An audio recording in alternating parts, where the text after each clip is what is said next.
റാഗിങ്ങിന് വിധേയനായി Wayanad Pookode veterinary college വിദ്യാർത്ഥി JS Siddharth മരിച്ചിട്ട് ഒരു വർഷം തികയുന്നു. 2024 ഫെബ്രുവരി 18-നാണ് സിദ്ധാർത്ഥനെ കോളേജ് ഹോസ്റ്റലിൽ തൂങ്ങി മരിച്ച നിലയിൽ കണ്ടെത്തിയത്. സംഭവത്തിൽ 17 വിദ്യാർത്ഥികളെ സർവകലാശാല ആന്റി റാഗിംഗ് കമ്മിറ്റി 3 വർഷത്തേക്ക് കോളേജിൽ നിന്നും നീക്കി. VCയെ പുറത്താക്കി. കോളേജിന്റെ ഡീനിനെയും ഹോസ്റ്റൽ അസിസ്റ്റന്റ് വാർഡനെയും സസ്പെൻഡ് ചെയ്തു. അന്വേഷണത്തിന് റിട്ടയർഡ് ജസ്റ്റിസ് ഹരീന്ദ്രനാഥിനെ നിയോഗിച്ചു. അദ്ദേഹം 3 മാസത്തിനുള്ളിൽ റിപ്പോർട്ട് സമർപ്പിച്ചു. പിന്നാലെ പുറത്താക്കപ്പെട്ട വിദ്യാർത്ഥികളെയും കോളേജിൽ പ്രവേശിപ്പിക്കാനും പരീക്ഷ എഴുതിക്കാനും ഹൈക്കോടതി ഉത്തരവ് വന്നു. സർവകലാശാല അപ്പീലിന് തയ്യാറായില്ലെങ്കിലും സിദ്ധാർത്ഥന്റെ മാതാപിതാക്കൾ നൽകിയ അപ്പീലിൽ ഈ ഉത്തരവ് ഡിവിഷൻ ബെഞ്ച് സ്റ്റേ ചെയ്തു. അതിനാൽ പ്രതികളായ വിദ്യാർത്ഥികൾക്ക് പഠനം തുടരാനുമായില്ല.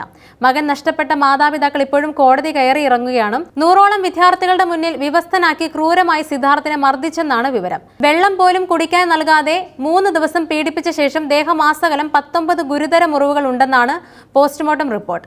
വയറ്റിൽ ഒരു തുള്ളി വെള്ളം പോലും ഉണ്ടായിരുന്നില്ലെന്നും പോസ്റ്റ്മോർട്ടം റിപ്പോർട്ടിൽ പറയുന്നു. വിദ്യാർത്ഥി ക്രൂരമായ റാഗിങ്ങിന് വിധേയമായി മരിച്ചതെന്ന് അറിഞ്ഞിട്ടും VCയുടെ നേതൃത്വത്തിൽ അധ്യാപകർക്ക് സ്ഥാനക്കയറ്റം നൽകാനുള്ള സെലക്ഷൻ കമ്മിറ്റികൾ അന്ന് യൂണിവേഴ്സിറ്റി ക്യാമ്പസിൽ യോഗം ചേർന്ന് വലിയ വിമർശനങ്ങൾക്കിടയാക്കിയിരുന്നു. സിദ്ധാർത്ഥിന്റെ വിയോഗത്തിന് ഒരു വർഷം തികയാറായപ്പോൾ കോട്ടയത്ത് ഗവൺമെന്റ് നഴ്സിംഗ് കോളേജിൽ ക്രൂരമായ റാഗിംഗ് ആവർത്തിച്ചു. 7 ലക്ഷം രൂപ സിദ്ധാർത്ഥിന്റെ കുടുംബത്തിന് നൽകാൻ ദേശീയ കമ്മീഷൻ ആവശ്യപ്പെട്ടിട്ടും CBI അന്വേഷണത്തിലായതുകൊണ്ട് സാമ്പത്തിക സഹായം നൽകാനാവില്ലെന്ന വിചിത്രവാദമാണ് സർക്കാരിന്.